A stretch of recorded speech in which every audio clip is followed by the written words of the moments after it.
sideways, boys in the days. Sitting sideways, boys in the days. Sitting sideways, boys in the days. On a Sunday night, I may bring me some hair. Sitting sideways.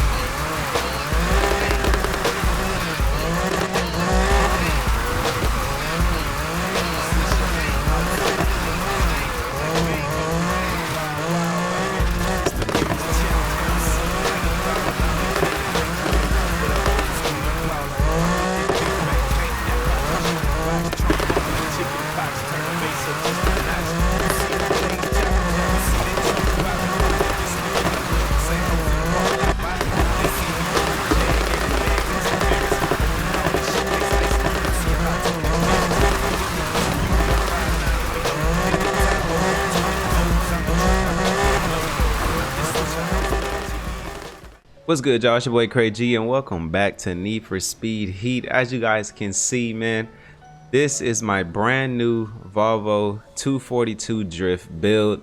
I was in a dealership for like 30 minutes, man, just going through all the cars, trying to figure out which one that I wanted to make my next drift build. Now, I was looking at the BRZ, I was even looking at the S2000, but you know, I browsed over this Volvo and I was like, you know what? Let me go ahead and rock with this, man. And I made the right choice. As you guys can see in the beginning, I was tearing it up, bro, really tearing it up. I finally found a car and a setup that actually suits me and how I like to drift, and I'm able to control it a lot better. So I'm gonna be showing you guys how I have this set up today, my performance parts and everything. So before we get into this video, make sure you drop a like and hit that sub button if you've been enjoying the content on the channel. Let's get into it. Now, as you guys can see, this Volvo is 400 plus. I did do a engine swap. I believe the engine that I swapped into this is, in fact, the 4-liter flat 6 Porsche engine. I'll go ahead and rev that for y'all, man, so y'all can hear it one time. It definitely sounds like a Porsche engine to me. So I swapped that 4-liter flat 6 in here, and it, you know, boosted the power up. So it's at 985 horsepower. It has a potential of 1017, 2.430 to 60, which doesn't really matter too much because we're drifting, you know what I mean. Max torque 626 foot-pounds, and the top speed of 231 miles per hour. As you guys can see, I have all Ultimate Plus parts. I cannot stress this to you guys enough. If you want to be, if you want to pretty much max your car out, you got to get these Ultimate Plus parts, which means you have to get the Red 50. So go grind at nighttime, get the Red 50 so you can hit those high heat races to unlock these parts, because you need them. You're not going to be able to rock anywhere with elite parts unless you're going for that kind of build or lower horsepower builds for car meets and stuff of that nature. So,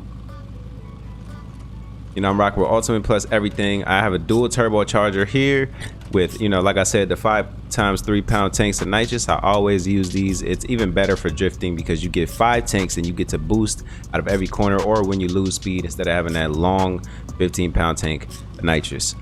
So now this is the setup that matters right here. This is what matters. Now, I know there's controversy in the community right now. People are talking about use speed cross, use this, use that, use this.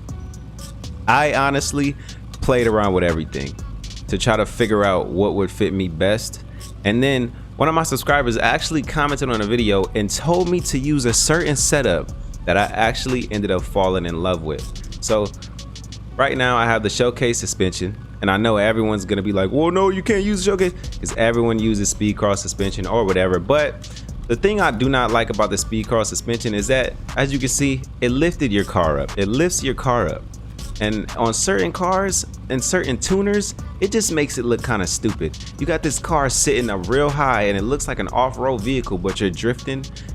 It doesn't really tail it to, you know, how I like it. So I went with Showcase suspension here, and because it combines the strengths of drift and on-road handling, so I still wanted a little bit of traction, but I wanted to be able to still kick this thing sideways, you know what I mean? So Showcase suspension, elite brakes, of course. And then I went with drag tires, man. Drag tires. Now, I've tried every single tires. I tried all the tires. I tried speed cross, I tried rally tires, I even tried track tires just to see, you know, I just did some testing just to kind of see what would better fit me best and what would feel the best at my fingertips. And actually, drag tires did feel the best. Drag tires give you that certain grip to where you can hold those longer drifts, although on those, you know, wider turns.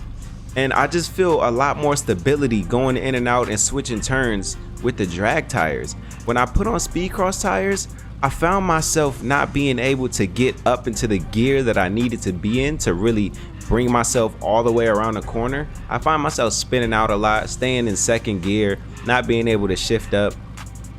It was just, you know, no grip at all. You cannot accelerate that well. So the drag tires actually came in handy, and you know, they fit me. They're comfortable. Like I said, I feel like it's all tailored to how you feel when you're using controller, or how you know what I mean, want to feel when you're driving. That's pretty much it, you know. It has to tailor to your style, pretty much is what I'm saying. Now, you know, elite clutch, of course, I went with a 5-speed. Instead of a 6-speed, I went with a 5-speed. I went with a 5-speed just because it feels the best to me. I can switch between second and third gear and still hold a good amount of power. I can make it around a wide corner in second gear, and if I need to even keep going, if it gets wider, my car will shift up into third gear, and then I get that boost of power that'll push me, get me just what I need, just enough of what I need to get me around that corner, you know what I mean? I noticed that with the 6-speed or the other gearboxes, my gears just kind of lag a little bit, and second gear is really long, and then I lose a lot of power. You know, it's kind of weird. You got to sit here and mess around and just test things on the go. If you guys didn't know, you can actually test stuff. You can actually switch parts out on the go. So when you're out driving, just find you a nice drift zone, hit the drift zone, try to get 3 stars on it. After you're done, go into your thing, figure out what you need to switch to get a different feel, and do the drift zone again. And there's a drift zone right outside of the Rivera garage, which is, you know, that old track. There's a drift zone right in the middle that I use for my testing.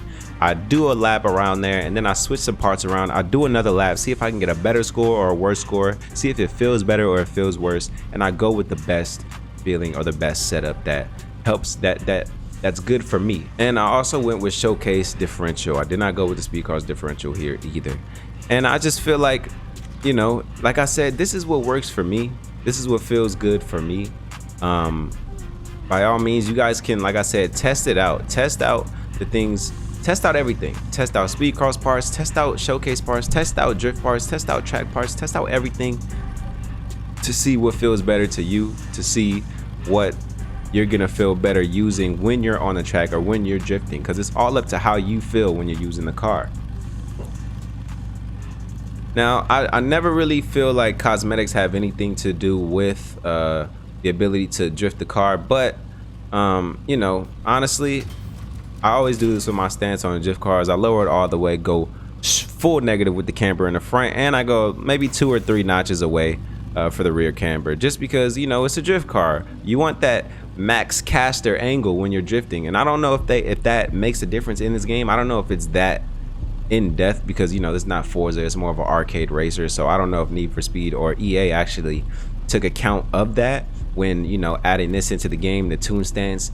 I'm not sure if the camber actually makes a super difference or if it's just for a cosmetic difference, but hopefully it does, you know, because honestly, I do feel a slight difference. I do feel a slight difference if I have 0 camber, you know, and then I have full negative camber. I do feel a difference. I get a little more angle, and I can hold it and control it a lot better. So like I said, guys, this is the Volvo 242 drift build, man, and this has honestly become my favorite car to drift in, over my S15 over there in the corner. And you guys see my drift staying over there too. So I'm trying to figure out what I want to do with those, switch the parts around a little bit and try to get a better feeling out of those. But if you guys enjoyed this video, make sure you drop a like and hit that sub button. I'll catch y'all in the next one. Deuces.